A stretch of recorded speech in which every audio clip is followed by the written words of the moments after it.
can imagine, we are free. You know, the Imaginary Foundation, which I adore and I quote them all the time, they say that the whole, you know, the goal of human imagination is to imagine, to conjure up all these delightful future possibilities, these delightful future scenarios. Pick the most amazing and ecstatic one, and then guess what? Pull the present forward to meet that possibility. And guess what? We can do that. You know, Ray Kurzweil talks about the fact that because we can create virtual models in our brains that combined with our modest-looking thumbs, that was sufficient to usher in the secondary force of evolution called technology, and how it will continue until the entire universe is at our fingertips and we impregnate the universe with intelligence.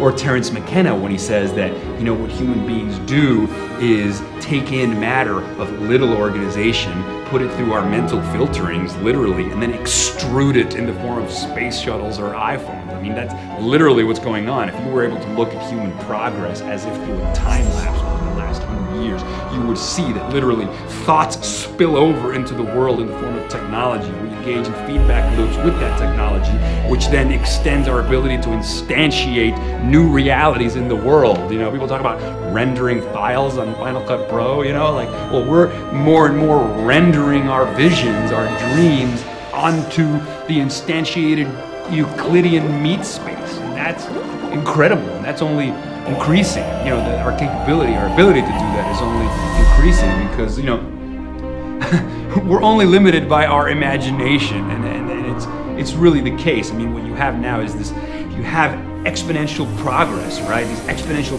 growth curves in information technology that point to the fact that the computer in your cell phone today is 1,000,000 times cheaper, 1,000,000 times smaller, and 1,000 times more powerful than a $60 million supercomputer was that was half a building in size 40 years ago. That's a billion-fold increase in price and performance and miniaturization. That's going to continue. So in the next 25 years, computers will be the size of blood cells interfacing with our biological bodies, trillions of times more powerful capabilities. And then you also have that information technology exponential growth curve spilling over into biotechnology. Freeman Dyson talks about the domestication of biotech, you know, things like GPS that were once these big government things, and now everybody has GPS on their phone. So imagine the same thing with biotechnology. It's not going to be like Monsanto, big genetic engineering corporations. No, it's going to be like we're each going to be able to like engineer our own food and have in vitro meat and reprogram our own biochemistry, upgrade our biology, live longer, reverse engineer aging, stop entropy from killing us. I mean, and then, okay, that's biotech. Then you have nanotechnology, which is to manipulate matter at the level of the atom.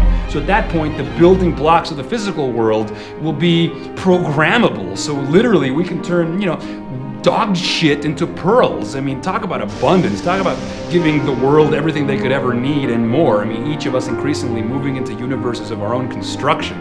Then artificial intelligence, virtual reality, hacking into our nervous systems, creating non-biological intelligence or a biotechnological hybrid that augments and feeds upon itself in some recursive feedback loop that then expands onto forever. And you're talking about substrate-independent minds, trillions of times more powerful than we are now, and you know, if we can imagine it, why not make it so?